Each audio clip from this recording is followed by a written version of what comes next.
Sunt lucruri care trebuie să rămână în zona unui secret, dar nu un secret din ăsta malițios, tulbure față de opinia publică, ci sunt niște lucruri care trebuie să rămână acolo, că e bine pentru o țară, e bine pentru o industrie, e bine pentru o armată, că niște lucruri trebuie să rămână secrete și bine pentru binele public.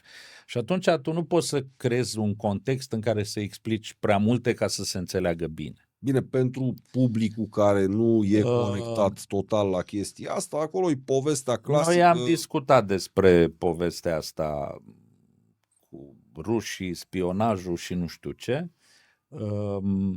Și ca să fie bine înțeles, mai trebuie înțeles ceva, care unii străini nu le înțeleg. Statul român și orice stat de fapt occidental sau orice stat cu o economie de piață, statul român nu e reprezentat de o singură persoană și nu e reprezentat de o singură voință, e reprezentat de un sistem de legi și de un sistem de instituții. Și atunci când te raportezi la statul român într-un loc acționează într-un anumit fel, într-un alt loc acționează aparent în contradictoriu cu altul, dar nu e așa, fiecare își face jobul după lege și se pot crea confuzii. Aici vine, de exemplu, rolul unui consultant din interiorul unui stat, ca să-l facă să înțeleagă pe străin mecanismele și să nu-și facă iluzia aiurea sau să nu se sperie aiurea de anumite lucruri.